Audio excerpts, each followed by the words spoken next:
নমস্কাৰ। অসম চৰকাৰৰ অধীনত শিক্ষা বিভাগত নতুনকৈ পদ মুকলি হৈছে এছিষ্টেণ্ট টিচাৰ LP আৰু এছিষ্টেণ্ট টিচাৰ UP কাৰণে। যদি আপোনালোকে অসম চৰকাৰৰ এজন শিক্ষক হ'ম বুলি ভাবিছে তেন্তে এই ভিডিঅ'টো আপোনালোকৰ কাৰণে হেল্পফুল হ'ব। প্ৰথম যদি আমি চাবলৈ যাওঁ তেন্তে অসম চৰকাৰৰ বৰ্তমান সময়ত 45টা শিক্ষক নিযুক্তি পদ ওলাইছে। তাৰে লোৱাৰ প্ৰাইমেৰীৰ কাৰণে 29শ আৰু আপাৰ প্ৰাইমেৰীৰ কাৰণে 1600। আৰু ইয়াত আপোনালোকে যিটো পে' বেণ্ডটো 14,000 পৰা 70,000 টকা পৰ্যন্ত লাভ কৰিব।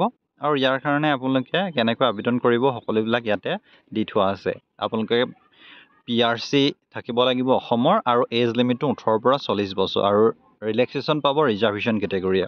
আৰু আপোনালোকে কেনেকৈ আবেদন কৰিব সেইখিনি আপোনালোকে গম পায়, য'ত স্মল ফেমিলি নৰ্মছ লাগিব, মিডিয়ামটো লাগিব আৰু আপোনাৰ কোৱালিফিকেশ্যন কি লাগিব। আপোনাৰ LPৰ কাৰণে হায়াৰ ছেকেণ্ডেৰী আৰু UPৰ কাৰণে কি লাগিব, আপোনালোকে হায়াৰ ছেকেণ্ডেৰী বা ছিনিয়ৰ ছেকেণ্ডেৰী অৰ্থাৎ গ্ৰেজুৱেশ্যন প্ৰয়োজন হ'ব। আৰু ইয়াত আপোনালোকে 2 বছৰীয়া ডিপ্ল'মা যি এলিমেণ্টাৰী এডুকেশ্যনৰ কাৰণে মেণ্ডেটৰী হয় সেইখন প্ৰয়োজন হ'ব।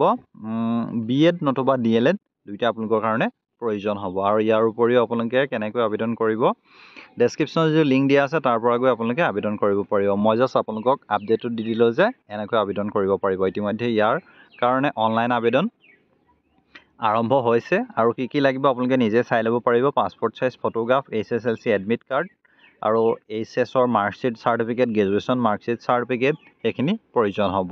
আৰু ইয়াৰ কাৰণে 8 মাৰ্চৰ পৰা অনলাইন আবেদন হৈ আছে আৰু 8 এপ্ৰিলত ইয়াৰ অন্তিম তাৰিখ। চ' ইমানেই আছিলে। ভিডিঅ'টো যদি ভাল পালে তেন্তে লাইক কৰিব। চেনেল যদি নতুনকৈ ভিজিট কৰিছে ছাবস্ক্ৰাইব কৰিব। আৰু আপোনালোকে যদি ভিডিঅ'টো আমাৰ ফেচবুক পেজৰ পৰা চাই আছে তেন্তে ফেচবুক পেজটো ফ'ল' কৰিব নাপাহৰিব। ধন্যবাদ।